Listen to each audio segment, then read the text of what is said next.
Alright, what's going on guys, Rising here, and today you guys are going to be watching my most kills here within Advanced Warfare, which happens to be 172 to 7 deaths. It's pretty entertaining gameplay and it's pretty fast paced, so I'm pretty sure you guys will enjoy it. If you guys do, if you guys could drop out an early like on the gameplay, it helps the channel grow. You guys don't know what a like does. It really does help the channel grow, and I thank you guys for all support lately on all the videos. I think we had a video the other day hit like 81 likes, which is just ridiculous. You guys are amazing, honestly. I'm really humbled to have you guys here to actually watch my videos over and over, because honestly you guys could watch anybody out there on YouTube, but you guys pick to watch mine over and over. I really do appreciate that. But I'm gonna give you guys the class setup and I guess some tips. I guess you guys some tips to maybe possibly drop just as many kills or maybe more kills than what I got within this gameplay.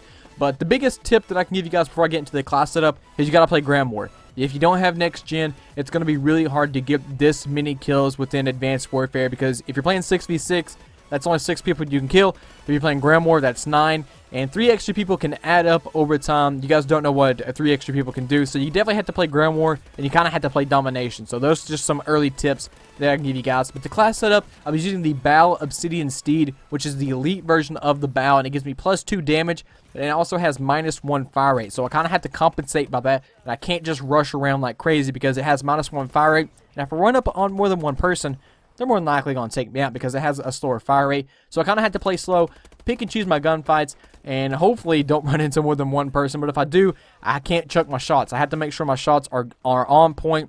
And I was only running one attachment, and that was extended mag. And this is after the Bow got patched, so it has added recoil.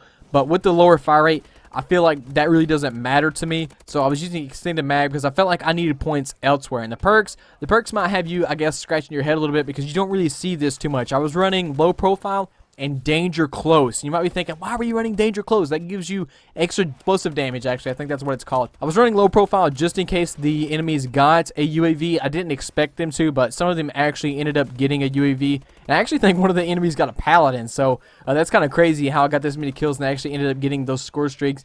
But the main reason I was actually using the UAV was so that in case anybody was using threat detection, I wouldn't be seen through walls. I don't really care if I'm on the minimap, but if somebody sees me through a wall, they're definitely going to kill me. And Danger Close, I think, is really what kind of makes this class. In Danger Close, the description of Danger Close says, do more explosive damage and score streak damage. That's why I was using Danger Close, because I was running the Streaker class. You guys remember the Streaker class in that Live 100+. I was using the Streaker class within this gameplay pretty much, the exact same one. And I was using Danger Close. So, in case, you know, my bombing run maybe got a hit marker on somebody, Danger Close is pretty much going to ensure that I got no hit markers with the bombing run and would ensure me to get the max amount of kills I could with my score streaks. And I wasn't running a perk 2. I always run blind on my classes, but this time I decided that I needed points elsewhere, so I didn't run blind eye.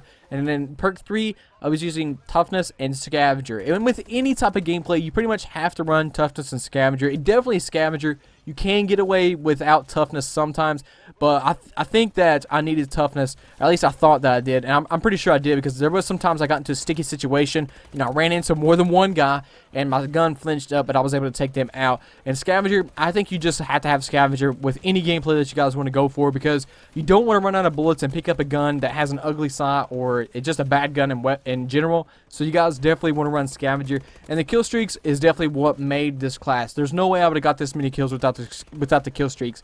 And I was using UAV, the bombing run, the Warbird, and the aerial assault drone. And we're going to start with the UAV and what I was running on it.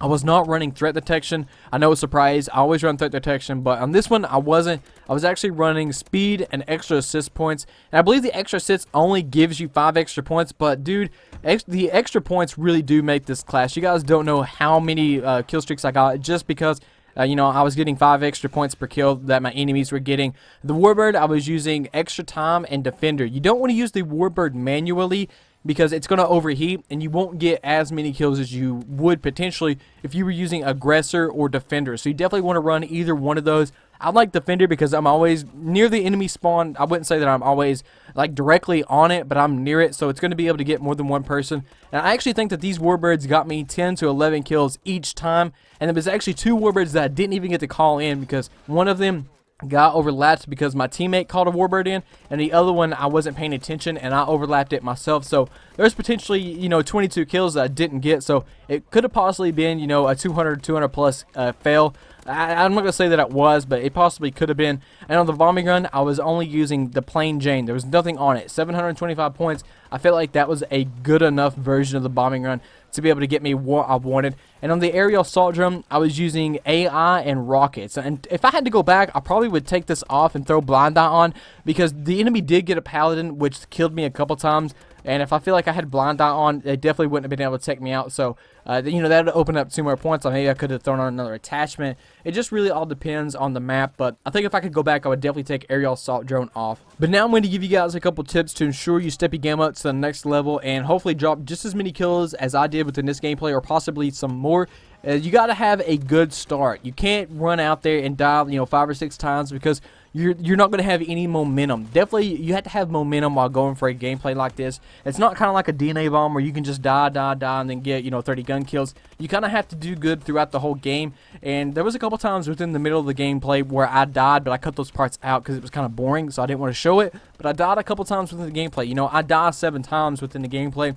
And at the very beginning, I went on a 29 kill streak, like a minute and 20 seconds within the game. You guys saw that. And then I died. And that could have potentially just ruined the whole gameplay, because it pretty much would have killed my momentum. I died, I think, a couple off of a UAV, or I might have got the UAV. I can't remember. But I died a couple off of the streaks. And that could have potentially ruined the gameplay. You kind of have to play smart while trying to get a gameplay like this, because like I said, you have to pretty much stay alive the whole time. If you keep dying off streaks, you're not going to get those up. And those potentially, the warbirds, like I said, they got me 10 to 11 kills, so you're not going to get those.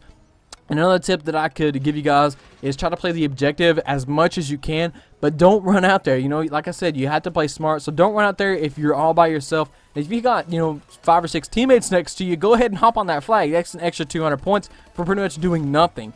So if you're all by yourself, don't hop on a flag. But if you got 2 or 3 teammates beside you, go ahead and hop on there. It's not going to hurt you to get out there, and who knows, you might actually get a couple capture kills. And you're going to have to run kill streaks, of course. You can't get a lot of kills without running kill streaks. And you have to play ground war. Like I said earlier, you have to play ground war. And if you're on last gen, I'm sorry, but you're probably not going to be able to get a gameplay like this. I know it's sad that they took it out on last gen, but it is what it is, and I feel for you guys, because you guys are missing out on a totally different experience within Call of Duty.